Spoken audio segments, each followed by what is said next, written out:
Samantala, suportado naman ng Commission on Population of POPCOM ang plano ni President Rodrigo Duterte na ipatupad ang three-child policy upang makontrol ang patuloy na paglobo ng populasyon ng bansa.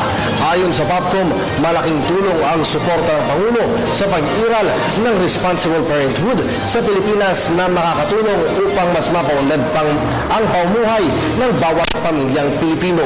May report si Joy Gumatay.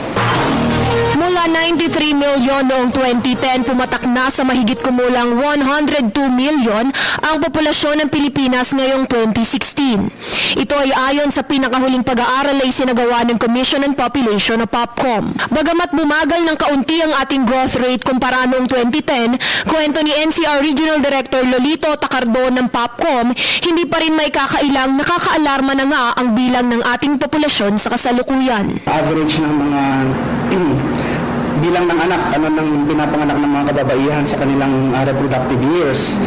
3 na yon. In 2013, 3 children na. Pero pag titignan mo din sa mga mahihirap, 5 pa. Ano ang kanilang pinapanganak. So, malaki pa yung gap. At yung ang irony, kung sino pa yung medyo nahihirapang tugunan ng pangangailangan ng pamilya, sila pa yung mas maraming anak na sinusuportahan.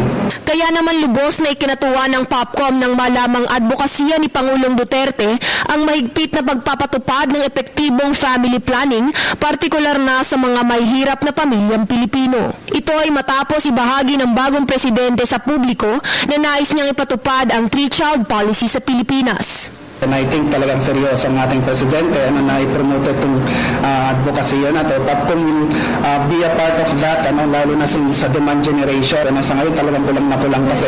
Pero kung ang presidente na sumusuporta sa ating advokasya, di mas marami tayong activities na makakandar.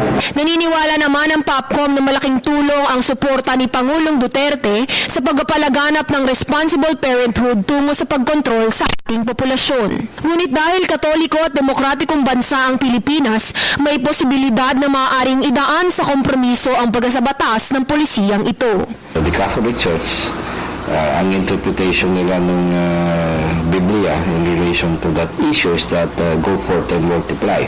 While we are a democracy, the President cannot do that. But I think he will argue for it. Between an absolute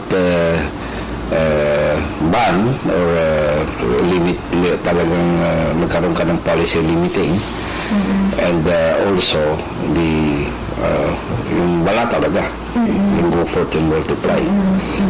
Nilinaw ni Pangulong Duterte na ang advokasya niyang three-child policy ay isang suwestyon lamang. Dahil sa huli, ang pagdedesisyon pa rin ukol rito ay nakasalalay sa mag-asawang nagtataguyod ng kanilang pamilya. Para sa Telebisyon ng Bayan, ako si Joy Gumatay.